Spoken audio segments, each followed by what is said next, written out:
Ça fait longtemps que vous attendez cet épisode, n'est-ce pas? Il y a 6 mois, je disais que le prochain Search Result serait là pour conclure cette trilogie. Search Result numéro 3 pour conclure la face cachée de TikTok. Puis l'envie m'est venue de parler de Poppy Playtime. Toute ma timeline a été bousculée, puis avec le temps, l'envie de faire une fin à cette trilogie a disparu. Parler d'un sujet gore et morbide, encore une fois, ne me plaisait pas. J'ai arrêté mes recherches et les considéré comme sujet sensible. J'avais de base un sujet en tête, un sujet horrible et atroce qui pourrait couper l'appétit à quiconque m'écouterait le raconter. Et non, je ne vous donnerai ni détails ni nom à celui-ci. Des gens l'ont déjà traité et ce n'est pas mon problème, mais personnellement, je n'en ferai pas la promo. J'ai donc coupé net la création de celle-ci et suis parti sur un autre sujet qui arrivera bien plus tard cette année. Puis 4 mois après, j'ai retrouvé une ancienne version préécrite d'une vidéo que je n'ai jamais faite, un iceberg. Tous les sujets avaient un point commun, ils provenaient de TikTok. Et encore plus flagrant, en cherchant, ils proviennent tous d'un seul et même endroit. Une immense chaîne de montagnes à l'est des États-Unis, qui s'étend sur plusieurs États, de la Pennsylvanie à la Virginie, jusqu'au Tennessee, à la Caroline du Nord, et même à la Caroline du Sud. Ce sont les Appalaches. Bienvenue pour la dernière fois sur les étrangetés de l'algorithme de TikTok. J'espère ne pas vous décevoir.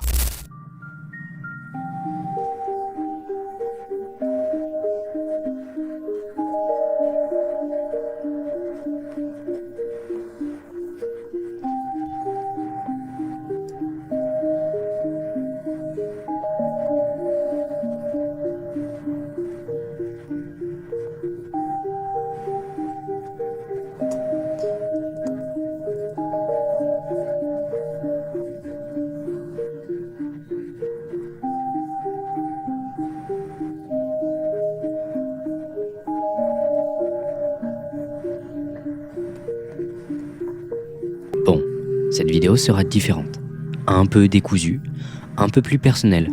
Aujourd'hui, je vais vous raconter 5 histoires étranges, 5 découvertes, un voyage un peu particulier, là où TikTok vous emmène quand vous commencez à regarder des contenus d'horreur. Sans vous mentir, ces sujets sont assez connus. Ils ne viennent pas vraiment de la face la plus obscure de TikTok. Mais justement, le fait qu'ils soient devenus populaires a fait qu'avec le temps, ils ont été déformés, simplifiés, exagérés. Alors, avec cette vidéo, j'aimerais essayer de vous transmettre l'horreur originale de ces histoires, l'ambiance qu'elles avaient au départ. Et si les sujets sont plus connus que d'habitude, c'est aussi parce que j'avais besoin de souffler un peu. Cette année, il y aura de très grosses vidéos. Alors avant de me replonger complètement dans des sujets plus longs à traiter, je voulais prendre un petit instant pour me poser et souffler un peu. Bref, je vous laisse avec la vidéo, mais avant ça, j'ai une petite annonce. Petite annonce. Je pense que vous le savez probablement tous, mais j'ai sorti un album qui n'est pas incroyable, vraiment moyen. Ce n'est pas grave parce que je travaille actuellement sur un nouvel album, il est beaucoup plus personnel, et pour le promouvoir, il y aura aussi un clip. Avant tout, merci énormément pour les 600 abonnés. Franchement, ça me fait super plaisir. Je ne pensais pas en arriver là aussi vite. Donc merci pour votre soutien. Pour être honnête, je ne sais pas du tout dans combien de temps ce nouvel album sortira, et ça prendra probablement beaucoup de temps. Donc s'il vous plaît, abonnez-vous pour être informé de sa sortie, mais aussi pour ne pas rater mes prochaines vidéos. Je sais que ça plaira pas à tout le monde, mais c'est un projet qui me tient vraiment à cœur. Je vous invite également à me suivre sur mes réseaux pour plus d'infos. Vous pouvez y accéder grâce au Linktree dans ma bio YouTube. Bref, bon visionnage.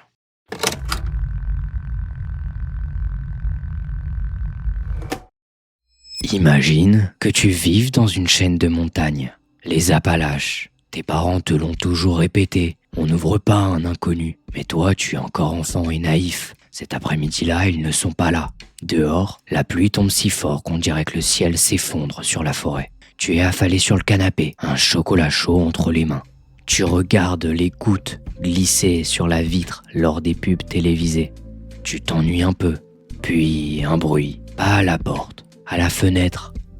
Un petit choc, puis un autre. Tu sursautes, mais tu n'as pas peur. Pas vraiment.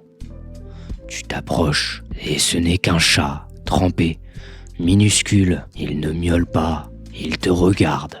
Et toi, tu ne vois qu'un animal sous la pluie. Un truc fragile, un truc qui a froid. Alors tu ouvres, tu le fais entrer.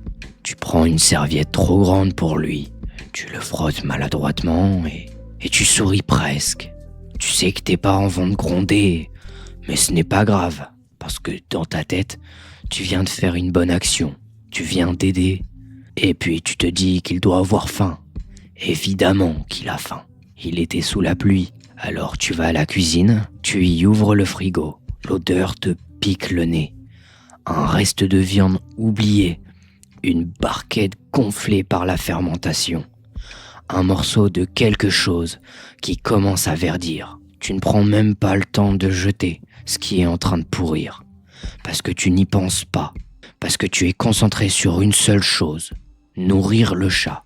Tu veux bien faire. Tu fermes le frigo, prends un bol et le remplis d'eau. Tu reviens dans le salon. Et là, le chat n'est plus sur le canapé. Il est debout. Mais un chat ne se tient pas debout. Son corps s'étire. Ses os craquent. Sa colonne vertébrale se cambre dans un angle impossible. Tu restes figé. Parce que ton cerveau d'enfant ne comprend pas. Les pattes s'allongent. Ça devient un coyote. Puis ça change encore. Une silhouette maigre, recouverte de terre humide, des plumes collées à la peau. L'odeur est exactement la même que celle du frigo. Ça te regarde et ça incline la tête, comme si ça t'imitait. Au sol, avec ses doigts sales, ça trace des lignes dans la poussière, des cercles, des formes irrégulières. Tu ne comprends toujours pas. Tu n'as ouvert la fenêtre que pour aider. Tu n'as ouvert le frigo que pour le nourrir. Tu voulais juste être gentil. Il avance, puis tu recules. Mais il est déjà trop tard. Plus tard, tes parents rentrent. La pluie a cessé. La fenêtre est ouverte. Au centre du salon, il reste ton corps, démembré, les yeux absents. Autour de toi, des traces de terre, des plumes collées au sol et des formes dessinées à moitié effacées par l'eau. Ils diront que c'est un crime, un acte d'une violence incompréhensible. Mais dans ces montagnes, certaines choses ne frappent pas à la porte. Elles attendent qu'on les laisse entrer. Tu n'étais que le premier d'une longue série. Tu venais juste de croiser le chemin d'un skinwalker. Alors que je me baladais sur TikTok, un grand thème est rapidement apparu. Ce sont les skinwalkers.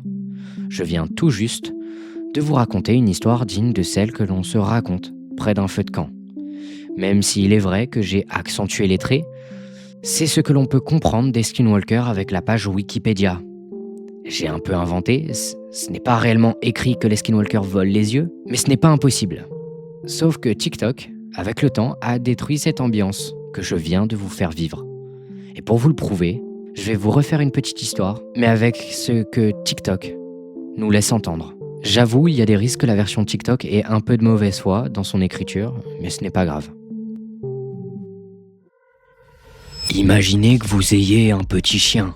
Vous l'avez appelé Doug, comme dans votre dessin animé préféré.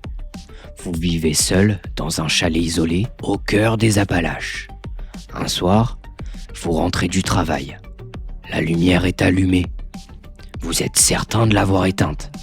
La fenêtre du salon est grande ouverte. Votre cœur s'accélère. Vous pensez tout d'abord à un cambriolage. Mais tout est encore là. Tout, sauf Doug. Il s'est volatilisé. Vous l'appelez, mais il ne répond pas. Vous fouillez chaque pièce, puis vous descendez à la cave. Il est là, assis dans le noir, à vous attendre. Il ne remue pas la queue, il ne saute pas sur vous comme à son habitude. Il vous fixe. Ses yeux sont différents, trop immobiles, trop humains. Son pelage semble plus épais, plus long. Vous avez un mauvais pressentiment, mais vous vous dites que vous vous faites des idées. Vous remontez avec lui, la soirée qui suit est étrange. Il ne mange pas, il ne boit pas. Il vous suit et toujours à la même distance, sans faire de bruit. On dirait qu'il observe. Plus tard, vous allez vous coucher, et c'est là que vous sentez l'odeur. Une odeur lourde, épaisse, mélangée à celle du sang. Elle vient de sous votre lit. Votre gorge se serre naturellement. Vous vous penchez et vous le voyez. Doug, votre vrai chien, sous le lit. Son corps est en état de décomposition avancée. La peau s'est assombrie. La chair semble s'être affaissée. Des morceaux manquent, des traces de morsures profondes y sont présentes. Il est méconnaissable. Mais vous êtes parti seulement quelques heures. Quelques heures. Ça n'a aucun sens. Vous n'avez pas le temps d'y penser. Quelque chose vous attrape par la cheville. On vous tire violemment en arrière. Vous heurtez le parquet. Au-dessus de vous, une silhouette, maigre, avec une partie de la tête de votre chien encore attachée à la sienne, comme un masque mal fixé. La gueule pendante, il ouvre la bouche et imite votre voix à la perfection. Dans ces montagnes, certaines choses ne prennent pas votre place. Elles commencent par celle de votre chien. Bon, vous voyez que ça a de la gueule quand même si la version TikTok fait trop surnaturel. Déjà, en premier temps, il faut savoir que les skinwalkers ne viennent pas des Appalaches, comme je vous l'avais fait croire plus tôt, et comme TikTok le laisse sous-entendre. Ils viennent en réalité du sud-ouest des États-Unis, là où vivent les peuples Navajo. Et il faut aussi savoir que les skinwalkers ne sont pas des monstres comme on pourrait le penser. Ils sont des humains, ils sont nés humains. Ce sont des gens comme vous et moi, à une exception près. Comme certains autres Navajo, ils apprennent la magie pour devenir des medicine men ou medicine women, des chamans appelés hommes et femmes médecins. Lorsqu'ils apprennent la magie, ils étudient la magie qui guérit, mais aussi la magie considérée comme mauvaise ou taboue. Sauf que certains, lors de leurs apprentissages, succombent à cette magie noire et perdent leur humanité. Ils deviennent démoniaques et font des rituels dits mauvais, mais pas sataniques. C'est une culture à part. D'ailleurs, Skinwalker est le mauvais nom. Normalement, c'est Yi Naldulshi, je suis pas sûr de la prononciation, ce qui signifie « grâce à ça, il va à quatre pattes », ce qui fait référence au fait qu'il se transforme principalement en loup, chien ou coyote. Mais ce n'est pas tout ce qu'ils peuvent faire, vu qu'ils apprennent la magie. Dans la culture populaire, on peut retrouver une référence au Skinwalker dans Harry Potter, où une créature similaire apparaît sous le nom de Animagus. Ce n'est pas lié à la tradition Navajo, et ce type d'adaptation n'est pas forcément bien vu par la communauté native. Adrienne Kinney, une activiste de la nation Cherokee, a créé un blog du nom de Native Appropriation et nous explique que ce qui arrive quand J.K. Rowling aborde ce sujet, c'est que nous, en tant que natifs, sommes maintenant exposés à un barrage de questions sur ces croyances et traditions. Mais ce ne sont pas des choses qui devraient être discutées avec des étrangers, du tout. Je suis désolé si cela semble injuste, mais c'est ainsi que notre culture survit. Ce qui signifie concrètement qu'il est préférable de ne pas en parler pour éviter des déformations faites par ceux qui n'en font pas partie à la base. Je pense que cela s'est bien fait ressentir, mais le « mon chien est possédé par un skinwalker » ou « un skinwalker a remplacé mon chat » sur TikTok est très loin de l'original provenant de la culture Navajo. Je suis en partie d'accord avec l'idée de Adrienne Kinney sur ce point, même si pas tout à fait. Je pense qu'il est bon de partager nos cultures pour notamment éviter le fait que ce soit injuste, mais nos cultures, si partagées, devraient être explicitées le plus possible pour éviter ce cas de désinformation. C'est triste de voir à quel point les skinwalkers sont devenus des monstres hollywoodiens aux yeux de tout le monde, alors que de base, c'est une chose qui est réellement ancrée dans le réel, même si je ne crois pas en la magie.